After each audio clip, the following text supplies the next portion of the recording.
Hello guys, let's prove the standard formula for root x squared plus a squared dx, well the integration of it, and I've given you guys the hint to not think complex, meaning that don't go to the complex world.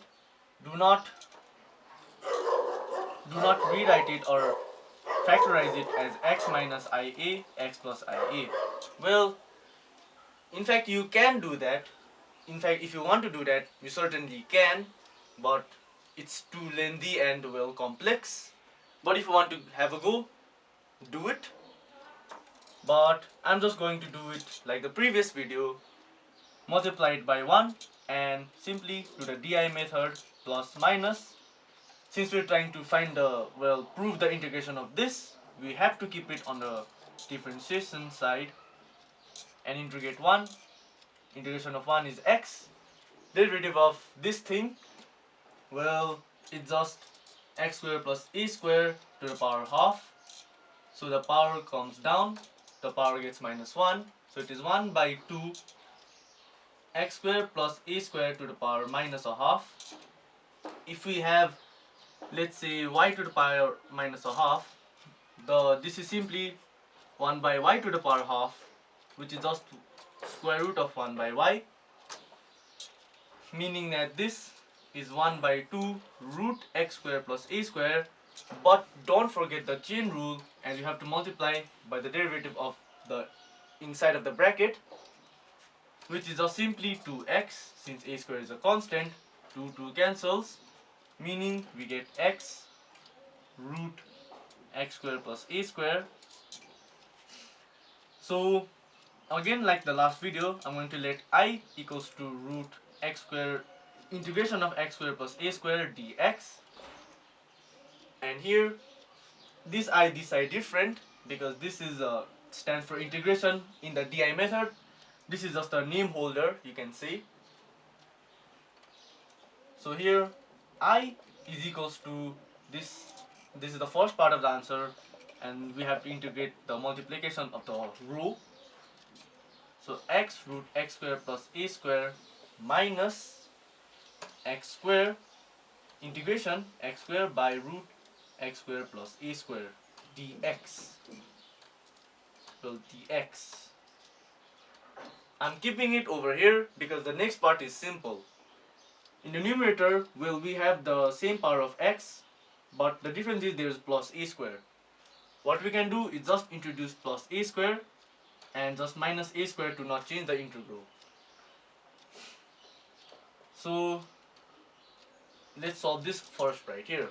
So what you can do is split the numerator, x squared plus a squared by root x squared plus a squared minus a squared by root x squared plus a squared. Now, anything, a number or y by its root, it just gives the root back. Because, well, you can rewrite y as root y whole square. This and that cancels, giving us root y. That means we simply, for the first part, have root x squared plus a squared dx. And here, minus minus plus a square we can keep outside since it's a constant. A square 1 by root x square plus a square dx. And as you can see, we have let I equals to this integration right here. And in fact, that is the reason why I let I, because here this part is just minus I. And here we can just solve this integral plus a square, and that this integral is just ln x plus root x square plus a square plus c, of course. And yes, I'm using the standard formula for this integral, and we can in fact use that because it is different from what we're trying to prove. And don't worry, in the future I'll give the proof for this also using, well, maybe the two methods. And let's just put this in place of that. So we get I equals to x root x square plus a square. So this part is that part. So we have first minus I plus a square ln x plus root x square plus a square plus c.